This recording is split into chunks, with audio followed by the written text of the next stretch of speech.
restez scotchés, car nous sommes des parlementaires et vous également. Parlement divin, Parlement divin. C'est tous les lundis, mardis, mercredis, jeudis et vendredis sur votre chaîne de télé Logos Channel. Parlement divin est une émission de décryptage de la parole de Dieu. Nous espérons que cette fois-ci c'est la bonne. Mesdames, Messieurs, l'homme a créé la machine a fini par trahir l'homme. Nous sommes là, Mesdames, Messieurs, fidèles à la tradition, la main posée sur le cœur, nous mettre au service, à votre service, vous apporter des éclaircies sur des sujets qui semblent être des sujets très très compliqués, notamment celui d'aujourd'hui. Les parlementaires sont là dans cet hémicycle de Logos Channel, chers téléregardeurs. J'espère que pendant les minutes qui nous restent, ils vont dire quelque chose parce qu'ils ont tenu à être là pour éclairer les uns les autres. Mesdames, Messieurs, je vais commencer la présentation de la droite vers la gauche, de la droite vers la gauche. Je vais commencer par Oustaz Mohamed. Oustaz Mohamed, bonsoir, bon après-midi. Shalom, bonsoir à vous. À droite. Alors, comment tu vas? Alors, Dieu, ça va. On peut remercier Dieu, alhamdoulilah, on se porte bien. D'accord. Alors, Oustaz Moussa, bon après-midi. Oui, bon après-midi SP, bon après-midi au docteur, docteur Pasteur. Et bon après-midi également à tous nos téléregardeurs dans tous les quatre coins du monde où chacun se trouve en ce moment. On ne va pas trop prendre du temps parce que le temps il nous est vraiment imparti aujourd'hui. Donc nous sommes impatients d'attendre le cours du sujet. Alors, docteur Ndjile, Valère, bon après-midi. Oui, bon après-midi SP, bonsoir à mes copanélistes, les oustas qui sont là. Bonsoir à tous qui nous regardent et qui ont été patients. Comme tu l'as dit, la machine a souvent ses aléas. J'entends souvent dans le jargon audiovisuel, on dit les aléas du direct. Parce que c'était une émission enregistrée, on ne connaît pas. Non, si c'était une post-production, on serait déjà passé dessus. Bonsoir à tous et merci d'avoir patienté comme nous-mêmes. D'accord. Même comme le temps ne joue pas en notre faveur, nous allons permettre aux oustas ici, il y a deux oustas, un docteur, de tout fond, les oustas, les docteurs ici présents, d'entrer dans les Saintes Écritures avec le Coran et la Bible pour nous aider à comprendre. C'est vrai qu'il y a plusieurs années, les musulmans nous ont dit que la Bible était frégatée, qu'il n'y avait pas concordance, il n'y avait rien à penser de la Bible et que tout cela n'était que une simple imagination des hommes qui ont pris des parties quand ça les plaisait, ils ont mis d'autres quand c'était aussi important. Et depuis quelque temps, on parle de la diversité du Coran.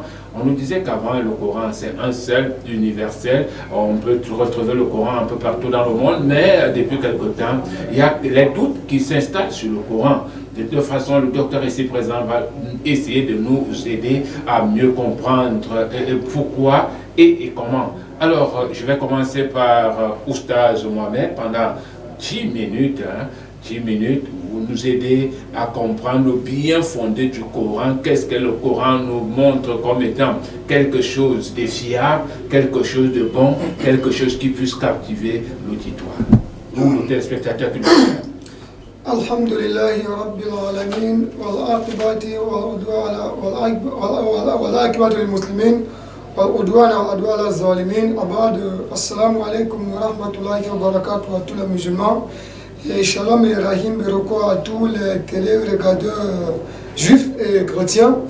Le thème de cet après-midi, c'est un thème vraiment, nous dirions plutôt un thème lumière. Parce que qui dit musulman, il se réfère directement au Coran. Puisque sans Coran, le musulman, lui, serait abasourdi et il serait perdu au milieu de nulle part. Et qui dit aussi chrétien, on ne sait pas sur quoi réellement il va s'appuyer, car vous seriez surpris d'écouter cela. Nous avons devant nous une pléthore de Bibles. Une pléthore de Bibles. Je ne sais pas. C'est avec laquelle que je dois devoir changer avec le pasteur, avec le docteur, et je passe par là pour lui passer le shalom. Nous avons comme cela devant nous la Bible éthiopienne qui est constituée de 85 livres. Ça, c'est le cas de la Bible éthiopienne. Là, je ne suis pas encore entré à l'intérieur des Bibles en elles-mêmes. Nous avons la Bible éthiopienne qui est constituée de 85 livres. Nous avons la Bible gréco-romaine qui est constituée de 75 livres. Nous avons la Bible catholique, ou encore la Bible comme cela, soit la Bible Tobou Semer, utilisée comme cela par les catholiques, par les chrétiens catholiques, qui est constituée de 73 livres. Nous voyons déjà le décalage au niveau des livres. Et nous avons aussi comme cela une autre, toujours Sainte Bible, qui s'appelle comme cela, soit Dabi ou Louis II, ou encore Monde Nouveau, qui est constitué de 66 livres. Pratiquement 7 livres de décalage par rapport à Semer ou encore à Dabi, à la Bible Top, qui est utilisée par les catholiques. Et hormis de cela, nous avons comme cela encore la Bible samaritaine qui est composée de 54 livres. Hormis de la Bible samaritaine qui est composée de 54 livres, nous avons aussi une autre Bible appelée comme cela la Bible araméenne qui est composée de 5 livres. Nous ne savions pas réellement. En parlant des livres, des Bibles, au fait, puisque le sujet du jour, c'est entre le Coran et la Bible, quel est le livre révélé, quel est le livre saint, ou encore quel est le livre auquel on peut se fier. S'il faut parler du Coran, nous n'avons qu'un seul Coran, il est là. Nous n'avons qu'un seul, il est unique. Nous n'avons pas 2 Corans, nous n'avons qu'un seul Coran composé de 114 chapitres. Cependant, un seul Coran qui a comme cela 7 façons différentes de lecture. À ne pas confondre la pédagogie lexicale au niveau de la lecture avec la contenance. Puisqu'au niveau de la lecture, c'est pratiquement la même chose. Rien ne change. La seule chose qui change, c'est au niveau de la prononciation des lettres. Je prends l'exemple. Nous entrons dans la Sourate Shams. Là-bas, au premier verset, nous avons Wa Shamsi wa Duhaha. Ça, c'est un Habs. Et si nous revenons à Warash, ça revient Wa Shamsi wa Duhehe. C'est pratiquement la même chose. Il n'y a aucune différence. Vous n'allez pas voir un Coran qui est composé de 115 livres, ou encore 116 livres, ou encore 110 livres, et qui serait différent de l'autre. Nous n'avons qu'un seul Coran unique. Raison pour laquelle, pour voir déjà si sur cette échelle-là, il y a de l'équilibre. On a un seul Coran, compte tenu de l'importance du sujet du jour, et on a comme cela pratiquement plus de 10 livres avec nous, 10 Bibles avec nous. Et on aimerait bien savoir, avant d'entrer même en plein dans le sujet, dans le cœur du sujet, laquelle parmi ces Bibles-là, le pasteur il a accepté, et le reste, il nous a demandé de les jeter à la poubelle. Laquelle parmi ceux-là, le pasteur, il a accepté, afin qu'on puisse échanger dessus. Donc, je donne la parole à Oustaz Moussa pour qu'il puisse suivre, Inch'Allah. أعوذ بالله من الشيطان الرجيم بسم الله الرحمن الرحيم والصلاة والسلام على رسول الله وعلى آله وصحبه أجمعين. Je prie Allah subhanahu wa ta'ala, celui-là qui est le créateur des cieux et de la terre, de nous donner une langue un peu lucide et facile à expliquer sa véracité, quitte à ce que le monde entier puisse laisser le ténèbre pour pénétrer la lumière parfaite. Et comme ceci, Oustaz a posé les jalons avec une question qui est en suspens, donc au pasteur de nous dire exactement avec quelle Bible on va discuter, parce que à savoir, ce qui est très sûr, c'est que le docteur ne va pas travailler avec toutes les Bibles, parce que déjà la Bible des témoins de Jéhovah, il y a des écrits dedans que nous avons des versets ici qui sont coupés, et que je sais que le docteur n'est pas témoin de Jéhovah, et je sais qu'il ne va pas donc travailler avec cette Bible-là. Donc il y a des bonnes guerres qui nous disent donc avec quelle Bible on va travailler, ça c'est un. Et maintenant, avant qu'on entre dans la question de Oustaz, je vais d'abord présenter le Coran. On dit entre le Coran et la Bible. Je présente le Coran. Le livre doit se présenter. À l'entame du livre, doit avoir une présentation. Chaque livre, tu dois connaître l'éditeur et le but dès l'entame du livre. C'est-à-dire que quand tu ouvres, voici mon livre, je vais l'ouvrir devant tout le monde. Voilà. La beauté du Coran, vous pouvez le voir, ça va de la droite vers la gauche. C'est pas comme français quoi. Donc maintenant, quand je prends, voici la sourate 2. Je ne parle pas de la sourate 1 parce que la sourate 1 c'est comme une doigt. C'est la Fatiha, c'est comme une doigt. Et la présentation du livre commence à la sourate 2. Sourate 2, verset 2.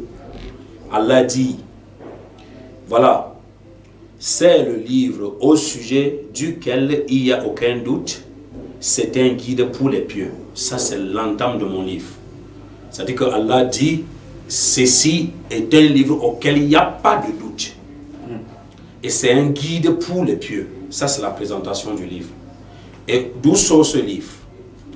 Ce livre est une révélation émanant du Seigneur Dieu Tout-Puissant, qui est Allah subhanahu wa ta'ala, qui a envoyé tous les autres livres antérieurs à comprendre la Torah, l'Évangile, les Zabour, les feuilles d'Abraham. Tout ça, c'est Allah lui-même qui les a révélés.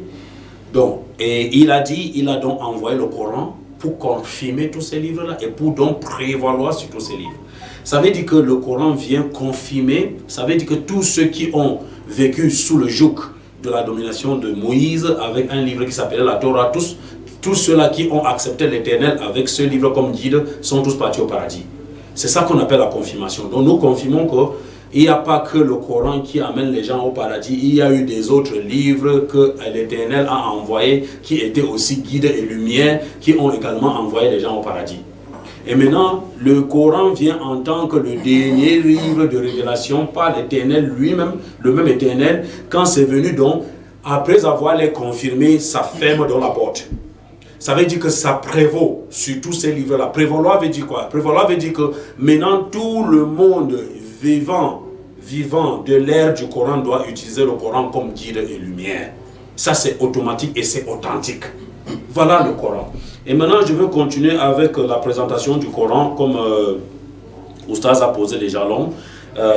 Maintenant là, quelle est la sourate qui nous fait savoir que c'est Gabriel qui est l'intermédiaire de la révélation entre l'Éternel et le prophète Muhammad sallallahu alayhi wa sallam. C'est-à-dire que Muhammad, c'est un messager, il n'a pas reçu la révélation sur la montagne comme Moïse est monté, Dieu lui a dit que prends.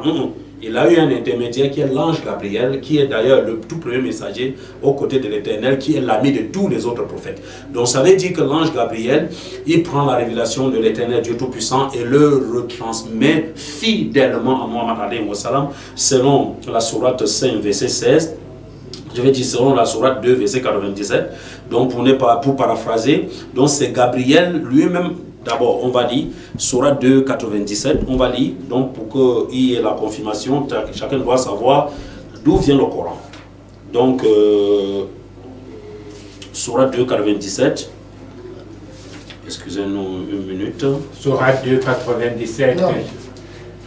Non, sourate 2, verset 97. Alors, Allah dit à Muhammad, dit, quiconque est ennemi de Gabriel, que c'est lui qui, avec la permission d'Allah, a fait descendre sur ton cœur cette révélation qui déclare véridique les messages antérieurs et qui sert aux croyants des guides et d'heureuses annonces. Donc ici, Allah est en train donc de faire savoir aux infidèles, donc c'est les gros mécréants, que si vous êtes ennemi de l'ange Gabriel, il faut donc savoir que c'est cet ange qui a donc intercédé entre Allah et Muhammad pour la révélation. Ce n'est pas seulement la seule sourate. Je vais également prendre la sourate 16, verset 102, donc pour déjà témoigner que la révélation vient de l'ange Gabriel à Muhammad alayhi wa sallam. Voilà, sourate 16, verset 102. Alors, Allah demande à Muhammad de leur répondre. Il dit, réponds-leur, c'est le Saint-Esprit, Jibril, qui l'a transmis de la part de ton Seigneur en toute vérité pour conforter la foi de ceux qui croient et comme guide et bonne nouvelle pour les musulmans. Donc voilà, nous avons toutes les preuves ici que c'est l'ange Gabriel donc, qui a servi de courroie de transmission donc, entre l'Éternel Dieu Tout-Puissant et le prophète Muhammad sallallahu alayhi wa sallam, donc pour la révélation du livre. Et maintenant nous allons progresser. Allah lui-même, l'Éternel lui-même nous a fait savoir que c'est lui qui a été l'auteur. c'est-à-dire que de l'arrangement, de la fixation et de la mémorisation de ce Coran dans le cœur du prophète, quitte à ce qu'il ne puisse rien oublier. Selon la sourate 75, verset 17, si nous lisons la sourate 75, verset 17, vous allez voir que tous, même jusqu'à sa récitation, c'est Allah subhanahu wa ta'ala qui a dit comment on doit le réciter. Vous l'avez là-bas, au stade. Non, sourate 75, verset 17. Alors, Allah dit, c'est à nous qu'il appartient de l'apprendre et d'en faciliter la lecture.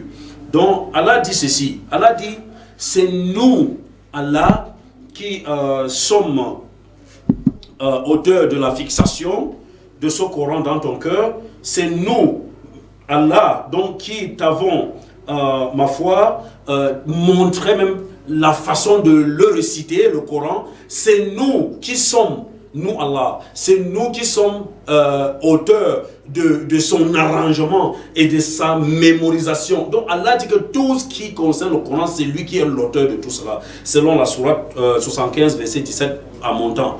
Donc vous allez déjà comprendre ici là que le Coran n'est pas un livre qui est venu de nulle part, selon ses présentations. Et Allah dit ceci encore, Allah n'a pas terminé. Allah dit que si, la sourate 3, verset 31, Allah dit à la sourate 3, verset 31, que s'il devait avoir un livre venant de l'Éternel qui pouvait faire trembler ou bouger les montagnes, c'est ce Coran-ci. Allah dit, subhanahu wa ta'ala, dit, dis-leur, si vous aimez réellement Allah, suivez-moi et Dieu vous aimera. Non, je parle bien de la sourate, c'est pas la sourate là, Oustas. Non, c'est la sourate 59, verset 21. Non, sourate 59, verset 21. Non, sourate 59, 21. Si vous l'avez plus tôt que moi. Même si nous allions faire descendre ce Coran sur une montagne, voilà, on la verrait s'affaisser et se fendre par crainte du Seigneur. Allah dit que si le Coran avait été révélé sur la montagne allait s'affaisser par crainte de son Dieu. Ça veut dire que le Coran n'est pas un livre à s'amuser. C'est pour cela que tout musulman que vous voyez, avant de toucher au Coran, nous n'avons pas cette latitude, mais nous le permettons pour faciliter ceux qui ne connaissent pas à avoir un échange vraiment clair. Mais sinon, aucun musulman ne peut toucher au Coran s'il n'a l'ablution avec lui. Aucun musulman ne peut le toucher si tu ne t'es purifié pour toucher le Coran. C'est cette crainte-là que vous voyez avec ce Coran qui est un. Il n'y a pas deux, il n'y a pas trois, il n'y a pas quatre. Comme vous l'avez dit, il y a des doutes qui planent. Le pasteur est avec nous, il va nous dire et il va nous apporter ce livre qui est autre que ce Coran que nous avons ici à la main. D'accord, merci. Merci, mesdames et messieurs, chers téléregardeurs. Là, à présent, nous allons écouter le pasteur. Pendant 10 minutes, nous allons l'écouter. Il va nous aider à comprendre les profondeurs de la Bible et ce qui caractérise la Bible, qui, en principe, devrait être, selon lui, le livre de chevet et avec une préoccupation. Et quel est le livre qu'il faille étudier tout de suite là? Et selon c'est la question d'Oustaz Mohamed. Alors, docteur. Oui, je voudrais, après ce long temps d'attente, je voudrais rendre grâce à Dieu de ce qu'il nous permet, surtout moi dans mon cadre, de nous asseoir comme ça pour pouvoir parler des Saintes Écritures, pour pouvoir parler de la Bible et bien évidemment de lui aussi. Depuis le début de nos débats, je dis souvent, je ne veux pas faire le débat selon les musulmans, parce que c'est ça le piège. Ils n'ont en aucun cas l'autorité d'exiger de moi d'orienter mes réflexions ou mes propos de telle ou telle manière. Parce que, bon, ils ont leur logique à eux. Vous voyez, ils sont butés sur le Coran. Je voudrais toutefois revenir sur ce que le oustaz Mohamed, je crois, Mohamed a dit. En fait, la Bible a 66 livres. Oui, la Bible, vous pouvez le noter. La Bible a 66 livres. Quand vous allez faire des recherches, vous allez voir que la Bible a 66 livres. Pourquoi? Parce que le Tanakh qui renferme la Torah, les prophètes et les psaumes, c'est-à-dire, bon, je ne vais pas donner le nom en hébreu, le Tanakh qui renferme la Torah, les prophètes et les psaumes, a 24 livres. Pourquoi 24 livres? Parce que les 12, il y a un livre qu'on appelle les 12 petits prophètes, ou alors les 12 prophètes, qui ne sont pas un seul livre dans la Bible, mais qui sont, c'est-à-dire autant, selon le nom de chacun, on en a fait un livre. Ça commence par Osée jusqu'à Malachie. Donc, le Tanakh reconnaît deux grands groupes de prophètes. Là, ce qu'on appelle les prophètes majeurs et les prophètes mineurs. Ce qui fait que le Tanakh, qui est égal à l'Ancien Testament dans la Bible, a 24 livres, l'Ancien Testament en a 39. Non pas qu'il y ait une différence dans le texte, il y a juste différence de compartimentation, parce qu'à un moment, il fallait subdiviser la Bible en chapitres et en versets. Ce que les érudits du Coran ont d'ailleurs su imiter aussi plus tard. Donc, maintenant, tout le monde, la Bible, le canon biblique, c'est pour cela que vous allez entendre parler des livres apocryphes. Vous avez le moment de dormir pas. Voilà. C'est pour ça que vous allez entendre parler des livres apocryphes qui sont reconnus de tous. C'est-à-dire, les catholiques romains, dans leur Bible, qui est de 73 livres, en plus des 66 qui sont du canon, ajoutent, c'est-à-dire d'autres livres dont ils reconnaissent renfermer une certaine sagesse, une certaine histoire. Mais maintenant, le canon des 66 livres, c'est quoi? C'est ce qu'on appelle les livres christocentriques. C'est-à-dire les livres qui, de Genèse à Apocalypse, tournent autour de la personne de Christ sous une forme comme sous une autre. Parce que Christ est reconnu comme le centre de la révélation de la Bible. Ce qui fait que lorsqu'on doit étudier la Bible, si on est malhonnête en soi-même, on va prendre du coup ce qui ressemble à une divergence. Mais Dieu dit dans sa parole qu'il veille sur sa parole pour l'accomplir. Et dans la Bible, dans le livre de 1 Pierre, 2 Pierre chapitre 1, verset 20 à 21, le Seigneur dit par Pierre que jamais prophétie de l'Écriture n'a été donnée sur la base des émotions d'un homme, mais c'est poussé par le Saint-Esprit que des hommes ont parlé de la part de Dieu. Maintenant, lorsque on vient, et c'est pour ça que je ne veux pas faire le débat selon les musulmans. Pourquoi? Parce que leur conviction sort la Bible de son contexte.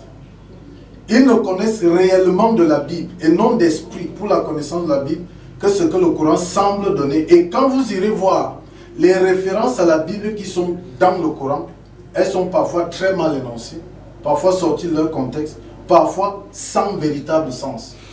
Maintenant, pour comprendre la Bible, il faut donc revenir à la Bible elle-même. Et maintenant, qu'est-ce que le chrétien dira? Le mot Bible signifie les livres. Parce qu'on a reconnu une compilation de livres. Si on regarde, Moïse, qui reconnaissent comme prophète, a écrit Genèse, Exode, Lévitique, Nombre, Deutéronome. C'est ce qui est reconnu de Moïse. Et là, je parle au niveau du chrétien, c'est ce qui est reconnu de Moïse. Donc, bien que Moïse soit un prophète, et comme c'est leur logique là-bas, un prophète a un livre, Moïse déjà a 5 livres divers. Et puis on aura d'autres prophètes qui vont venir par la suite. Chacun de ces livres, qui sont liés tous par un même lien, la christocentricité, c'est-à-dire ils tournent autour de la personne de Christ tout en révélant Dieu, est reconnu comme un livre venu de Dieu.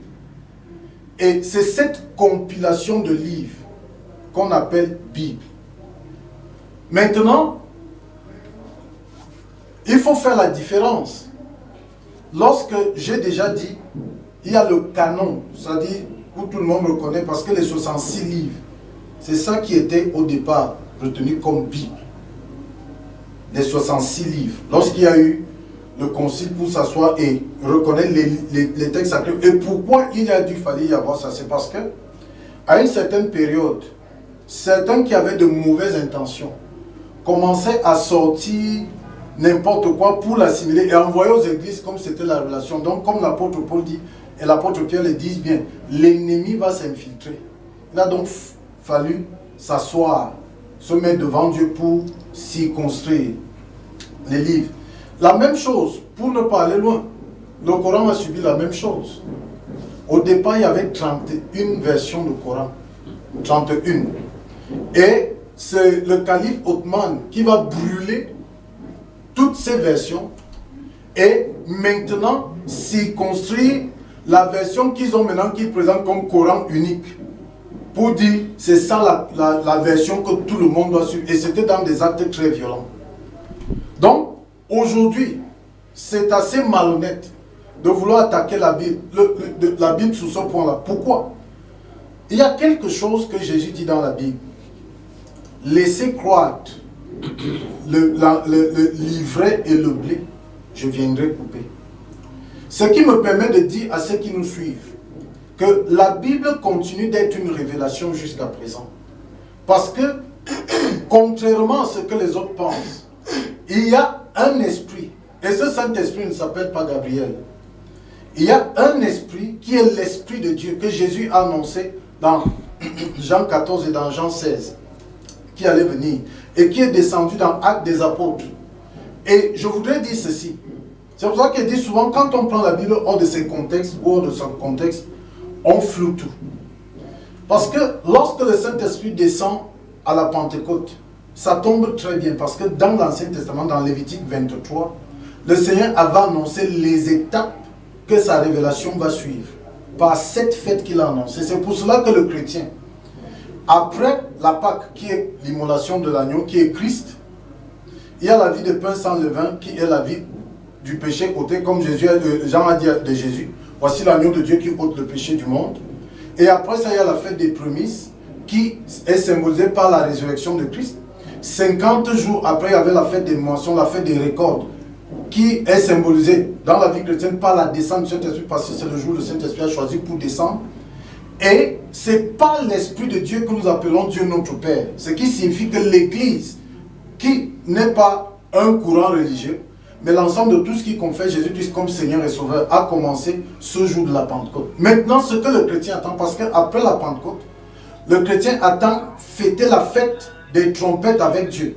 Et la fête des trompettes est annoncée dans le livre de 1 Thessaloniciens, où il est dit, au son de la trompette, les morts ressusciteront. Parce que la résurrection des morts est une promesse que Christ nous a faite. Je n'ai pas encore fait mes 10 minutes. Une dernière. Oui. Une promesse que Dieu nous a faite. Après la fête des trompettes, nous accéderons à la fête des tabernacles. Ça, c'est bien décrit dans le livre d'Apocalypse. Et après la fête des tabernacles, après la fête des trompettes, c'est la fête des expiations. Après la fête des expiations, c'est la fête des tabernacles. Maintenant, je voudrais chuter par ceci. L'apôtre Paul a dit dans Galates chapitre 1, verset 18. Si même un ange ou nous-mêmes venait vous annoncer une autre bonne nouvelle que celle que nous vous avons annoncée, qu'il soit dit anathème. Et je vais chuter par là. C'est pour ça que j'ai souvent dit à mes amis musulmans que pour moi, le Coran est une supercherie. Quand on aura le temps d'entrer dedans, on pourra se dire un peu plus. Nous allons entrer, docteur, vous allez davantage nous faire comprendre ce que vous disiez tout à l'heure. C'est vrai, je n'ai pas voulu réagir comme il était. En fait, il vous revenait de terminer vos 10 minutes. Je reviens vers Oustaz Mohamed. Voilà, tout à l'heure, vous avez posé la question de savoir de quel livre parle-t-on ici? Vous avez clairement eu la réponse du docteur. Et maintenant, il a dit quelque chose d'assez fort, qu'il y a eu une certaine violence autour des autres Corans pour en retenir celui que vous utilisez. Je ne sais pas si ces informations sont fondées ou c'est juste une simple imagination. Combien de minutes? Non, vous avez 5 minutes. 5 minutes. Ok, d'accord. Avant toutefois de revenir et de rebondir sur votre question, vous voyez, mon ventre, ça demande de répondre. Parce qu'il y a beaucoup de choses là qui vont sortir. Avant toutefois de revenir à votre sujet, louange à Dieu, le Coran lui dit, Jésus dit, vous connaîtrez la vérité et la vérité vous affranchira. J'aime très bien débuter l'entame de l'échange interreligieux par là. Louange à Dieu qui a permis au docteur de témoigner lui-même que les autres Bibles doivent être jetées et l'unique Bible qui est sainte et qui doit être retenue, c'est celui qui a 66 livres. N'ajoutez rien à ça. Ok, d'accord. N'ajoutez rien. D'accord, je n'ajoute rien. On entre dans la Bible. Lorsque nous entrons dans Nombre 23, verset 19, qu'est-ce que Dieu dit là-bas? Je ne suis pas un homme pour mentir. Nombre 23, verset 19. Je ne suis pas un homme pour mentir. Nous revenons dans Apocalypse 22, verset 19. Ça nous dit, on ne peut pas retrancher ou ajouter une seule lettre dans la Bible sainte, dans le livre saint, autant pour moi. Si la Bible elle est réellement un livre saint révélé de la part du Tout-Puissant, comment est-ce que le docteur va devoir nous expliquer, comme tout à l'heure lui-même il a si bien dit, confirmé à Mondovision, que la véritable Bible c'est celle qui a 66 livres et celle des catholiques, ce sont les livres. Il faut faire attention à ce que vous dites. Vous allez réagir tout à l'heure. Docteur, lui nous a fait comprendre tout à l'heure que la véritable Bible a 66 livres et que les autres livres qui ont été ajoutés par les catholiques pour entrer à 73 livres de leur Bible, ça c'est plutôt des ajouts juste simples. Il nous a parlé de façon simplifiée. Mais est-ce que la parole de Dieu, il s'agit là d'une plaisanterie ou d'un amusement? Que celui-là qui est content, ça lui plaît comme ça lui veut, ça lui chante comme il veut, il entre dans ses livres et puis il retranche ce qu'il veut, il entre dans ses livres, il augmente ce qu'il veut. Est-ce que cela revient encore du ressort spirituel d'un livre divinement connu comme de la part de l'Éternel, qu'on entre dedans et puis on retranche les livres? Parce que j'aimerais bien que le docteur, avant de parler, pèse bel et bien ses mots avant de dire cela. Raison pour laquelle nous, musulmans, notre posture est la suivante. Avant toute forme de revenir sur votre question, c'est que nous, musulmans, notre position est la suivante. Ce n'est pas toute la Bible qui est impure ou encore qui est comme cela piratée ou encore qui est falsifiée. Mais cependant, il y a les passages rétractés, les ajouts et conçus, les modifications. Mais cependant, il y a les passages, il y a les fragments du livre saint dedans. Je vais prendre un exemple simple. Nous avons comme cela la Torah, qui est écrit clair, le Pentateuque, la Torah de Moïse, qui est connu. Le nom est connu dans la Bible. Nous avons les Psaumes de David, dont le nom est connu dans la Bible. Il y a aussi ce qu'on appelle Suhuf Ibrahim, la feuille d'Abraham. Il y a un compartiment de cela dans la Bible. Et c'est connu. Le Coran, lorsque nous entrons dans le Coran, on interroge le Coran. Ton nom là, tu dis ça d'où? Le Coran nous montre d'où est-ce que son nom vient. Et c'est écrit là-bas dedans. Si nous allons devoir dire que la Bible aussi est un livre saint, et le pasteur lui-même nous a fait comprendre que la Bible, ça veut dire, en grec, Biblos, qui veut dire ensemble de plusieurs livres. Si c'est un ensemble de plusieurs livres, ok, cet ensemble de plusieurs livres, est-ce que Dieu reconnaît cet assemblage de plusieurs livres-là? Puisque s'il connaît, Dieu le confirmera de lui-même. Et je peux répondre directement en quelques secondes à votre question. Oui, la dernière minute. Ok, d'accord. Concernant le Coran, ici, il y a eu, je veux dire, quelques tendances un peu dansantes de la part du docteur.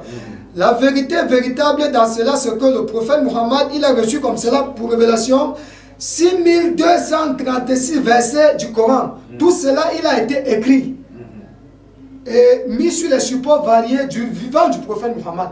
Alayhi salatu wassalam. Sur les supports variés. Et ça a été mémorisé par cœur par plus de 70 hommes pendant son vivant. Et qu'est-ce qui s'est passé? Je comprends bien. Moi, je vous relance, je vais remettre la minute si je comprends bien. Le Coran a été écrit par 48 personnes, c'est ça? Non, pas 48. Ça a été mémorisé par 70 personnes par cœur. 70 personnes. Oui. C'est-à-dire ce sont eux qui ont la capacité d'écrire. Pas d'écrit, mémorisé. D'accord, merci. Je vais revenir à vous tout à l'heure, le temps pour moi de revenir vers Oustaz Moussa. Oustaz Moussa, c'est vrai qu'il y a plusieurs préoccupations. La préoccupation, la première que je vais vous poser, c'est vrai, nous allons rentrer dans d'autres couloirs concernant le Coran dans les prochains jours. Mais la question qu'il pose, c'est de savoir s'il y a d'autres livres qui sont reconnus par le Coran, notamment le Pentateuque, comment ça s'appelait là, le livre de Moïse, la Torah, les psaumes et l'évangile. Pourquoi faire l'emphase sur le Coran pour dire le Coran est venu rectifier alors qu'il y a eu plusieurs qui sont venus avant le Coran? Ok, alhamdoulilah, ça c'est une très bonne question. Déjà, avant d'y arriver, j'ai présenté le Coran, dans le Coran, et c'est ce que j'attendais du pasteur, donc de présenter la Bible dans la Bible. Qui a révélé la Bible et le rôle de la Bible. À quoi ça sert? À qui? Voilà les questions clés, fondamentales que je voudrais que le pasteur entre à l'intérieur, nous dit, comme j'ai dit pour le Coran, qui a révélé la Bible à qui et pourquoi. Voilà un. Et maintenant vous avez dit pourquoi le Coran qui vient, il a d'abord confirmé. Non, je vous ai expliqué ceci. Le Coran c'est un peu comme les prophètes. Ça c'est le dernier livre qui vient de l'Éternel, comme il y a un dernier prophète qui vient de l'Éternel. Et je vais vous prendre un schéma très simple en moins d'une minute. Allez-y. C'est-à-dire que cette année, nous avons les élèves de cette année qui ont un nouveau livre au programme, cette année. Mais il y a le livre de l'année dernière qui n'est plus au programme. Est-ce que le livre de l'année dernière était un faux livre? Non, ce n'était pas un faux livre. Est-ce que c'est encore au programme? Non. Qu'est-ce qui est au programme? C'est le nouveau livre maintenant qui est au programme. Est-ce que ceux qui ont utilisé l'ancien livre l'année dernière, est-ce que leur diplôme est valable? Oui, parce que c'était vrai. Mais est-ce que ceux de l'année dernière peuvent encore composer maintenant? Non, parce qu'il y a un nouveau livre maintenant. C'est très simple comme explication. Tout de suite, ça me permet de vous relancer. Voilà. Tout de suite, ça me permet de vous relancer. C'est vrai, vous assimilez donc Dieu à un programme du monde, à un programme mondain, c'est-à-dire il peut changer quand il veut, il peut enlever l'autre, il peut remettre... L'être humain est d'abord dans le monde. Et c'est à ça que l'être humain est d'abord dans le monde. Voilà, et chaque révélation est faite selon un temps précis. C'est pour ça qu'elle pose la question. Justement, Dieu change. Ah, ok, d'accord. Dieu change. Quand je dis changer, quand Dieu dit que j'ai révélé la Torah a été révélée à Moïse pour les enfants d'Israël. C'est-à-dire que la Torah, c'est aux enfants d'Israël par Moïse. Et c'était leur guide. C'est pour cela que Dieu a envoyé Jésus avec l'évangile. Est-ce que Dieu a encore envoyé Jésus avec la Torah? Pas qu'il a changé, que sa parole a changé, mais pour dire que Jésus vient maintenant avec un autre concept, qui n'a pas le même concept que le concept de Moïse. Très propre. Mais qui n'annule pas Moïse. Ça n'a pas annulé. Ah, ok, d'accord. Et maintenant, quand le Coran vient, Allah Dieu vient donc il dit, le Coran vient pour confirmer tout cela et pour prévaloir. Prévaloir veut dire quoi? Ça veut dire que, attends, le Coran nous dit maintenant, il faut prier. Donc, c'est-à-dire que le détail sur la prière, c'est maintenant dans le Coran. Avant, la mission des prophètes était quoi? C'était peut-être de lutter donc pour la pratique d'idolâtrie et tout ça. Et aussi prôner l'unicité d'Allah. Donc ça dit que l'unicité de l'Éternel, il n'y a pas deux dieux. Parce que voilà la mission de tous les prophètes. Aucun prophète n'est venu au monde si ce n'est pour appeler les gens à croire qu'il y a un seul Dieu et que rien ne lui est associé. Maintenant, quand les gens ont donc eu cette bonne, c'est-à-dire que intention de reconnaître qu'il y a un seul Dieu, Dieu vient maintenant fermer la porte de la prophétie, de la prophétie parce qu'il n'y a plus de prophètes, et ferme maintenant avec un livre donc qui est détaillé au plus près possible que tout autre livre antérieur.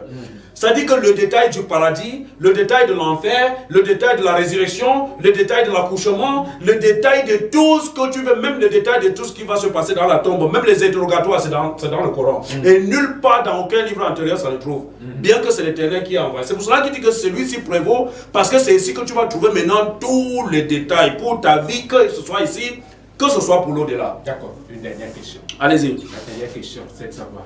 Le Coran reconnaît l'existence de l'évangile. Bien sûr. Voilà. Ok. Et le Coran ne met pas en doute l'évangile, n'est-ce pas? Non, est-ce que le Coran dit même que l'évangile c'est guide et lumière. D'accord, super. Et le Coran dit que la Torah est guide et lumière. Super. Oui. Super, c'est bon. Je reviens à votre. Ok. D'autant pour moi de me retourner vers le docteur. Docteur, vous nous disiez tantôt que la Bible a 66 livres. 66 livres semble être assez énorme pour une personne. La question que moi je me pose, c'est de savoir pourquoi ne pas retrancher certains livres pour prendre juste l'essentiel? Est-ce que l'essentiel ne pouvait pas aider quelqu'un à pouvoir grandir librement s'il faille suivre la religion chrétienne? Dieu est souverain. Oui. Et Dieu n'a pas besoin notre logique humaine pour exercer sa souveraineté. Dieu est souverain. Je vais, bien que je refuse l'arrogance, je vais tout de même, avec humilité, répondre à une demande, pas une exigence de Oustaz Moussa. Que je présente la Bible dans la Bible. Je reviens pour préciser que lorsqu'on dit présente la Bible dans la Bible, le mot Bible signifie les livres.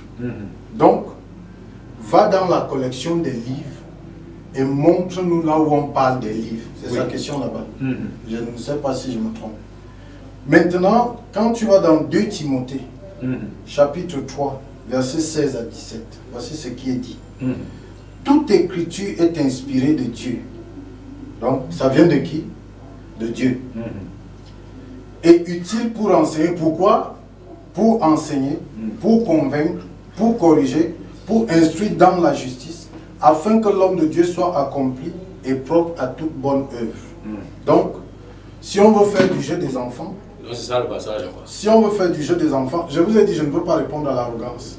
Qui est arrogant? Vous permettez. Je vous ai dit, je ne veux pas répondre à votre arrogance parce que ça vous aveugle. Non, non, c'est une question qu'on a posée et la question est précise. Écoute, la question est précise selon vos exigences. Non, ce n'est pas notre exigence. J'ai dit, écoutez, non, vous savez, pour avancer, il faut présenter le livre. Il faut présenter le livre selon vous.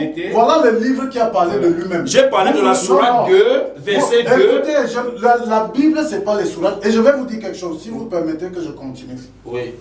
Je voudrais, tout en continuant, que désormais, lorsqu'on vient dans ces débats, que vous soyez très humble. Attention, parce que... Le plateau ne vous est pas acquis. Pourquoi vous parlez de l'humilité? Vous ne payez personne. Pourquoi vous parlez de l'humilité quand il y a une question sur la table qui n'est pas en humble? tant que musulman, le Coran n'exige rien aux saintes écritures. Donc, vous permettez, moi je vous relance. Oui. Vous nous avez parlé de la présentation, parce que la présentation rejoint également et celle qui a été faite par Oustaz Moussa. Si vous voulez, je voudrais vous présenter, je voudrais répondre à votre question. Voilà, je repose à ma question, Oustaz. Non, je ne suis pas là pour répondre. Je suis là pour... Permettez, Oustaz Moussa. Il dit qu'il répond à ma question, donc je peux la reposer. Non, je ne reposais pas. J'ai déjà pris l'humilité de répondre à ce que vous avez demandé. Je reviens à ce que le docteur disait tout à l'heure. Voilà. Docteur, je vous ai dit, Dieu est souverain. D'accord, allez-y. Et le Seigneur choisit le modèle d'expression qu'il veut. Et c'est pour cela que j'ai dit, lorsque les musulmans font l'insulte de croire qu'ils peuvent parler de la Bible avec précision, ils sortent la Bible de son contexte.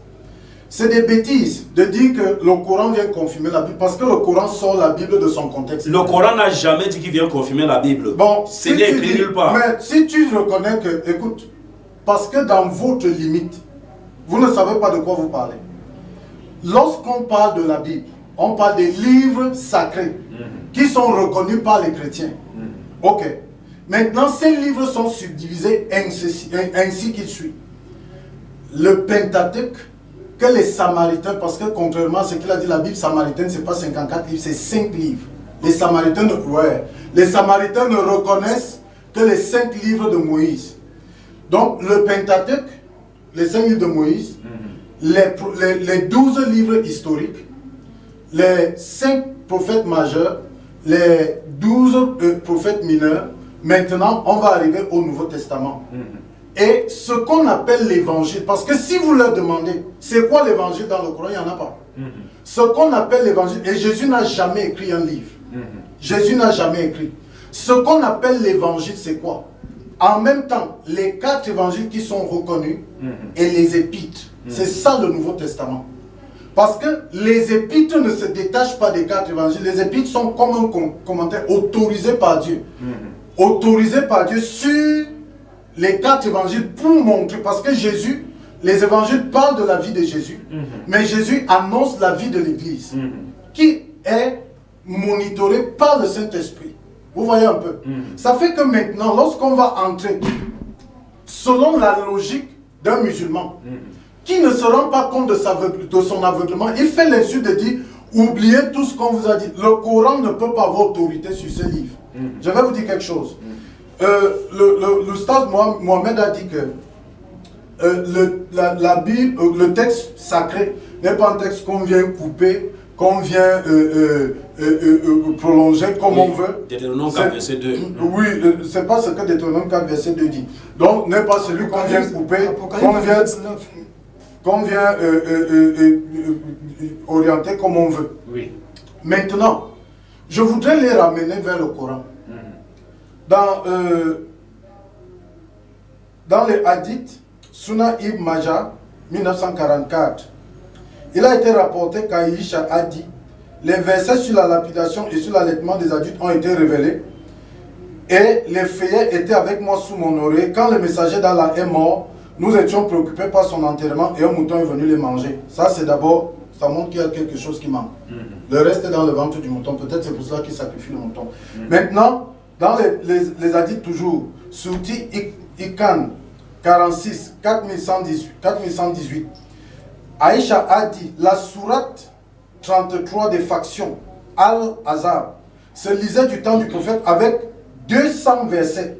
Mais quand Othman écrivit les massifs, c'est-à-dire fixait le Coran canonique. Donc il y a eu un problème où, c'est-à-dire... C'est quel verset du Coran on va lire? Vous ne reconnaissez pas les hadiths? Aïe, tu veux qu'on parle des hadiths ici quoi? S'il te plaît, ne m'interromps pas. Si vous me permettez pas. Si vous me permettez. Non, Oustaz. Non, attends, respect. On est entre le Coran et la Bible. Mais si nous autorise de parler de la hadith, nous ça nous plaît. Non, il n'y a pas de souci comme ça. Parce que là, parlez de ce que vous permettez. Vous permettez qu'il je suis là encore 3 minutes. Oui. Voilà, allez. Aïcha, c'est qui? C'est la jeune fille de 6 ans que Muhammad a épousée, avec qui il a couché quand elle avait 9 ans. Oui.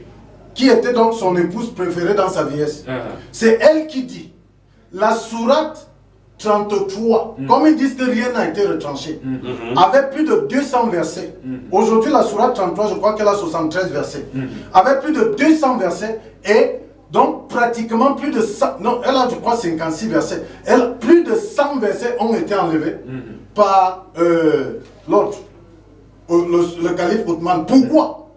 Parce que dans les versets enlevés, on parle de la lapidation des juifs et des chrétiens. Dans les versets enlevés, on parle de l'allaitement des adultes, où le prophète a dit que Allah lui a dit: si un adulte demeure dans la même maison avec une femme adulte, pour qu'il n'ait pas de désir pour elle, cette femme doit lui donner son sein 10 fois pour qu'il la prenne pour sa mère. Ces versets-là de la sourate 33 ont été enlevés et ils ne seront pas honnêtes de le reconnaître parce qu'ils ont été phagocytés, modulés pour croire une chose qui n'est pas vraisemblable mais à laquelle ils ne veulent pas se détacher. Et vous voyez, c'est sur la Bible qu'ils pensent qu'ils peuvent venir avec invective et insolence pour venir fouler aux pieds les choses sacrées des autres. D'accord, merci. Je reviens à vous tout à l'heure. Le temps pour moi de revenir vers Oustaz Mohamed. Oustaz Mohamed, peut-être vous avez une question, mais là, moi, je vais vous poser une. Je vais vous poser une. Vous reconnaissez quand même l'effectivité de l'évangile? L'effectivité? C'est-à-dire, vous reconnaissez qu'il y a eu l'évangile parmi les livres qui ont été révélés? Ce n'est pas seulement moi qui connais. Le Coran lui me recommande de le reconnaître. Quand je dis vous, je parle du Coran. Oui, effectivement, voilà. Je le reconnais, mais la différence, pas les évangiles. Nous avons les évangiles dans la Bible. Oui. Mais nous, on reconnaît l'évangile. Voilà, l'évangile donc que reconnaît le Coran, la question que je pose, elle parle de quoi précisément? Quel le renseignement que nous pouvons tirer de cet évangile dans le Coran, bien évidemment? Ok, c'est bien posé question. Dans Luc 2, à partir du verset 6 au verset 7. Ça, c'est le Coran qui le dit. La Bible. Oui. Dans Luc 2, je suis en train de venir. Je suis en train de ne citez pas ce que la Bible dit. Dites l'évangile dans le Coran. Non. Qu'ils disent l'évangile dans le Coran. C'est moi qui pose des questions. Parce que vous avez dit le Coran ne dit rien de l'évangile. Docteur, c'est moi qui pose des questions. Et je pense que Oustaz Mohamed a écouté ma question. J'ai très bien écouté votre question. J'écoute votre. J'aimerais inviter le docteur à être pondéré, à être posé. Voilà. Parce que lui voit que depuis quand lui parle, je n'ai pas encore eu à lui couper. Tout à l'heure, lui il a dit il n'aimerait pas faire il ne répond pas comme nous voulons. Donc il ne fait pas le débat en fonction de nous. Et moi, je ne réponds pas en fonction de lui. Ok, j'aime qu'on... Donc ici, Allez-y, en revenant tout simplement, je disais dans Luc 2, à partir du verset 6 au verset 7, il a annoncé l'arrivée de Jésus. Dans Matthieu 1, verset 21, il a annoncé l'arrivée de Jésus. Et dans Matthieu 15, verset 24, Jésus lui-même il se présente. Lui étant déjà comme une lumière qui a été envoyée aux brebis perdues de la maison d'Israël, cet évangile-là, dont il a pour mission d'éclairer les brebis perdues de la maison d'Israël. D'accord. Je ne sais pas si j'ai répondu à votre question. Non, la question que je pose, je reviens sur ma question. Puisque le Coran reconnaît l'évangile, pas les évangiles, l'évangile, est-ce que nous pouvons donc avoir des preuves du Coran nous renseignant sur ce que dit l'évangile qui est reconnu par le Coran? Ok, le temps que Oustaz, permettez-moi, le temps que Oustaz... Oui, allez-y. Le Coran reconnaît l'évangile. Oui. Le Coran reconnaît la Torah. Oui. Le Coran confirme. Parce que c'est l'éternel Allah qui a envoyé la Torah et il a envoyé cet évangile. L'évangile, c'est quoi? L'évangile, ce n'est pas un livre, comme ce bouquin que tu vois là. Jésus n'est venu avec aucun livre. Mais quand Dieu dit qu'il a fait descendre l'évangile, c'est cette bonne nouvelle-là que Jésus est venu pour annoncer aux enfants d'Israël. C'est-à-dire que d'adorer un seul Dieu sans rien lui associer. Voici la bonne nouvelle. Et annoncer la bonne nouvelle du royaume de cieux qui n'est que rien d'autre que le paradis. Tirer les gens du ténèbre spirituel vers la lumière parfaite. C'est ça l'évangile de Jésus. Il dit dans... et le Coran dit ceci. Le Messie, fils de Marie, n'était qu'un messager et des messagers sont passés avant lui. Donc il dit... Attends, on va lire. Allez-y, pour que nous puissions être recadrés dans cette histoire. Voilà. Pour que nous puissions avoir un bref aperçu. Nous sommes à la Sourate 5, verset 75. Le Messie, fils de Marie, n'était qu'un messager, et des messagers sont passés avant lui, et sa mère était une véridique. Et tous des deux consommaient de la nourriture. Donc, voilà comment. Et il dit, adorez-vous au lieu d'Allah, ce qui n'a le pouvoir de vous faire ni le mal ni le bien, car c'est Allah qui est audient et omniscient. Voilà. Donc, pour dire quoi? Pour dire que Jésus est mentionné dans la Bible comme le prophète envoyé par Allah lui-même pour annoncer... Dans la Bible? Non, je vais parler du Coran. Okay. Comme le prophète donc envoyé aux enfants d'Israël donc pour annoncer donc cette parole de Dieu, comme prophète comme tous les autres prophètes. Est-ce que vous me comprenez? Voilà. Bon, maintenant... C'est pour ça que je vais répartir. Oui, vas-y, relance. Moi, je vous relance encore. Oui. Le Coran connaît l'évangile. Ouais. L'évangile ne doit pas être... Voilà, moi je m'exprime et je mets mon vocal pour exprimer le fond de ma pensée. Ouais. Maintenant, est-ce que le Coran, puisque le Coran reconnaît l'évangile, est-ce qu'il y a des extraits dans le Coran qui dit voici le message de l'évangile auquel le Coran... Non, le Coran n'est pas comme la Bible. C'est dans la Bible où les écrivains disent que voici. Est-ce que le Coran... Donc l'Éternel a besoin de dire voici le passage qui est dans l'évangile. L'Éternel a besoin de faire ça à qui? Pour démontrer quoi à qui? Mais comment ça c'est la... Attends, je t'explique. Oui. Quand tu viens, quand je te prends par exemple Jean 17, verset 3. La vie éternelle, c'est qu'ils te connaissent, toi, le seul vrai Dieu, et ton envoyé qui est Jésus-Christ. C'est de la même façon que nous avons dans le Coran. C'est-à-dire que Mohammed dit, vous devez reconnaître qu'il n'y a qu'un seul Dieu et que je suis son prophète et que tous les autres sont leurs prophètes. Tu sens qu'il y a une similarité dans l'évangile. Je te prends un exemple. Quand tu viens par exemple dans le Coran, nous avons par exemple les jeûnes de Ramadan que nous faisons ici là. C'est dans l'évangile de Jésus. Lui-même a recommandé à ses disciples de jeûner. Tu sens que c'est l'évangile qui est concordant. Nous avons de la Ramadan. Non, permettez. Dans l'évangile. Non, permettez. Il a demandé de faire le Ramadan. Oui, il y a ça. Docteur, vous permettez. Le jeûne, oui, il y a ça. Mais le jeûne... Docteur, permettez, nous allons évoluer. Allez-y, parce que tout à l'heure, oui, je reviens à vous tout à l'heure, le temps pour lui de chuter. Ok, d'accord. Donc, pour vous dire quoi? Beaucoup de similitudes donc, que vous trouvez dans l'évangile et qui est également dans le Coran. Donc, il y a juste une mauvaise foi de dire que, parce que les chrétiens ont l'habitude de dire que le Coran a copié. Comment le Coran peut copier d'un livre qui est comme la Bible, qui n'a pas d'auteur? Donc, pour dire quoi? Donc, il y a des similitudes, ainsi que de la même façon, il y a les similitudes même de la Torah ici là dans le Coran. Et je veux donc vous dire, la Bible que vous voyez ici devant vous, c'est une composition comme lui-même a dit, parce que là-dedans, il y a la Torah dedans, mais la Torah qui est dedans n'est pas la Torah qui a été écrite par Moïse.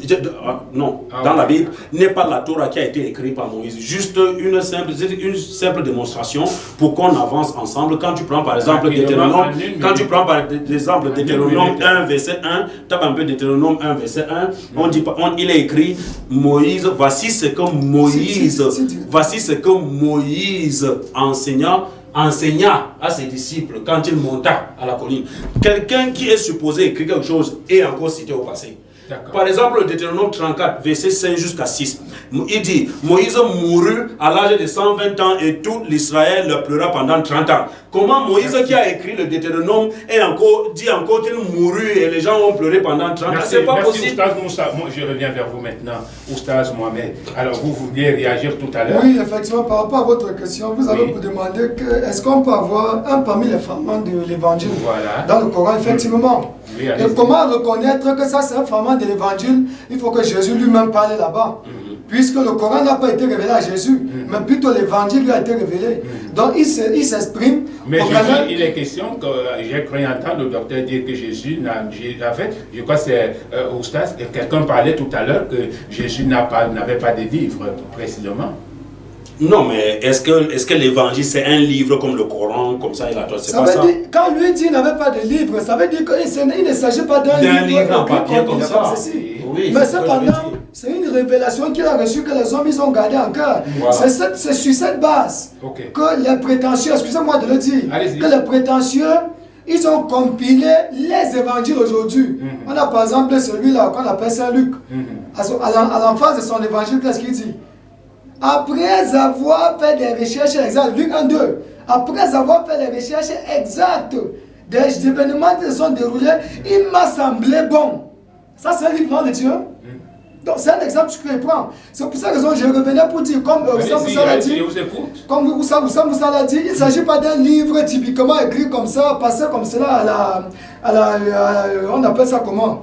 On écrit le livre là. Maintenant, lorsque nous entrons par exemple dans la sourate 5, à partir du verset 72, qu'est-ce que le Coran nous dit? Sont des véritables négateurs ceux qui disent Dieu est le Messie, fils de Marie. Le Messie n'a-t-il pas dit lui-même? Voilà maintenant une fraction de l'évangile. Le Messie n'a-t-il pas dit lui-même? Oh, fils d'Israël, adorez Dieu qui est mon Seigneur et votre Seigneur. D'accord. Voilà une fraction de l'évangile qui s'exprime clairement. Merci, je reviens à vous parce que le temps nous tient à la gorge. Je me retourne vers le docteur. C'est vrai, docteur, vous nous avez donné un fragment de l'écriture tout à l'heure pour nous dire que toute écriture est inspirée de Dieu. Ça, c'est ce que la Bible dit. Maintenant, il est question, parce que vous avez semblé nous parler du Coran là tout à l'heure avec des révélations assez fortes. Je ne sais pas si ces révélations, en fait, si ces recherches sont des recherches fondées ou bien c'est une simple imagination. Les révélations, excusez-moi, je ne parle pas entre. Voilà, tout à l'heure, vous avez semblé nous parler des révélations du Coran qui n'est pas déjà votre. Oui. Qui n'est pas déjà votre. Si ce sont des imaginations. Oui, ou ce sont des imaginations, c'est juste des recherches comme ça de personnes. Je ne suis pas à des recherches comme ça des personnes parce que il fut un temps où personne ne s'intéressait au Coran. Oui. Depuis que les musulmans ont commencé ce qu'ils appellent la dawa, qui tourne autour du dénigrement des saintes écritures bibliques, on s'intéresse au Coran et les sources islamiques elles-mêmes. S'ils sont en train de douter avec moi, il y a des érudits musulmans. Dr Chabi Ali, ils peuvent aller sur YouTube, qui reconnaît, Dr Chabi Ali reconnaît ce que je vous ai dit, que ce soit la sourate 33 et aussi la multiplicité des Corans et la violence qu'il y a eu, parce qu'il faut préciser que quand le calife Othman décide de sortir un Coran qui va devenir le canon coranique, c'est-à-dire, pourquoi? Parce que, comme ils ont dit, lorsque Muhammad meurt, déjà, il n'est pas préparé pour sa mort. Ça veut dire qu'il n'a pas d'héritage. Lorsqu'il meurt, il se trouve que les récitateurs du Coran sont également parmi ceux qui vont à la guerre. Ils n'étaient pas seulement 70. Ils sont également parmi ceux qui vont à la guerre. Voyons donc que ceux qui récitaient mouraient à la guerre. On va donc décider de circonscrire le Coran dans des écrits. Parce que comme il dit, ça reste à vérifier parce que les informations que moi j'ai dans mes recherches disent que le Coran n'était pas complètement écrit quand Muhammad est mort. Mais il était récité parce que lui-même recevait, il y avait un scribe de Muhammad qui avait quelques feuillets et les autres étaient récités par les récitateurs. Maintenant, lorsque Muhammad est parti, il se trouve donc que des versions et versions multiples du Coran commencent à sortir. L'une de ces versions se trouve à la mosquée de Sanaa, au Yémen, qui, lorsqu'on lit, a des contradictions avec le Coran qu'ils ont actuellement. D'accord. Et même, une autre chose, c'est que ils sont peut-être naïfs. Parce que le premier Coran, le Coran d'Othman, il y a une mosquée en Égypte, Al-Yassine, qui renferme l'un des Corans qu'on dit être l'une des 6 copies du Coran que Othman avait canonisé. On a pris un imam de ce siècle pour qu'il aille lire ce Coran, il n'a pas pu lire. Parce que le Coran au départ n'était formé que de consonnes.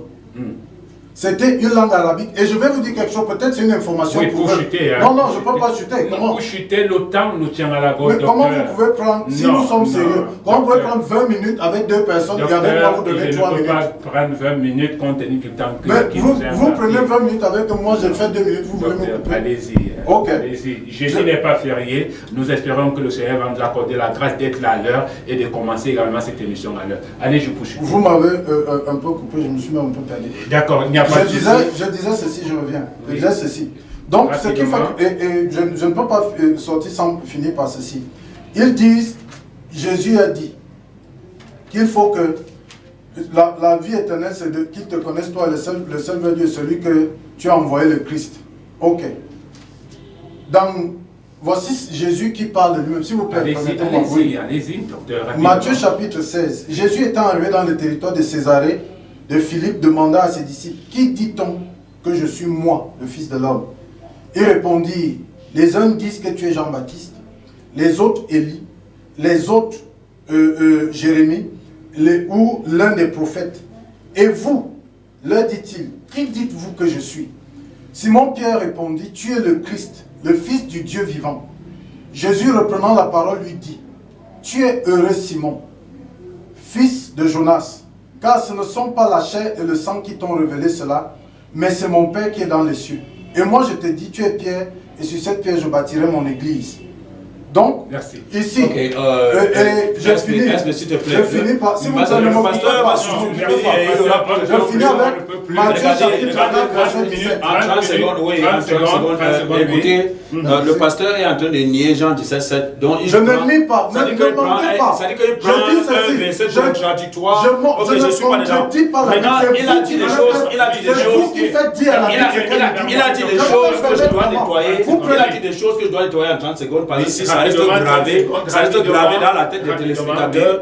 Il dit que le Coran, il y a les fragments de Coran, qu'on a fait des violences. Mais si ce n'est pas dans l'histoire du Coran. Attendez, non, pasteur, permettez-moi. Vous voulez dire quoi? Attendez, pour faire lumière en 30 secondes, pour faire lumière. Mais moi-même, je vous comprends pas. Pour commencer, on ne commence pas à l'heure, mais pour finir, vous pressez les gens.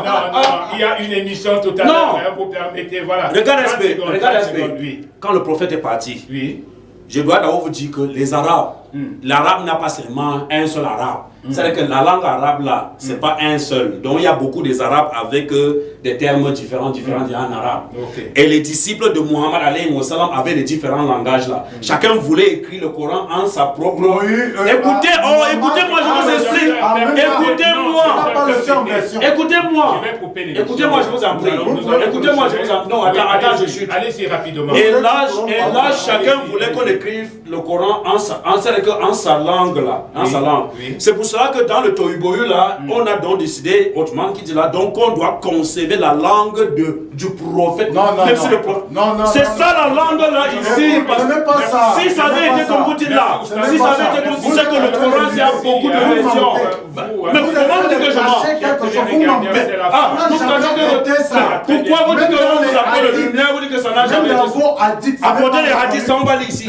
J'ai pas besoin, même d'avoir. Mais comment vous n'avez pas besoin de vous dire seulement? Public, 15h, 16h30, de lundi à vendredi, sur votre chaîne de télé Logos Channel.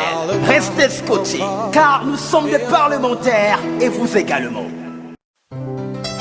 Parlement divin, Parlement divin. C'est tous les lundis, mardis, mercredis, jeudis et vendredis sur votre chaîne de télé Logos Channel.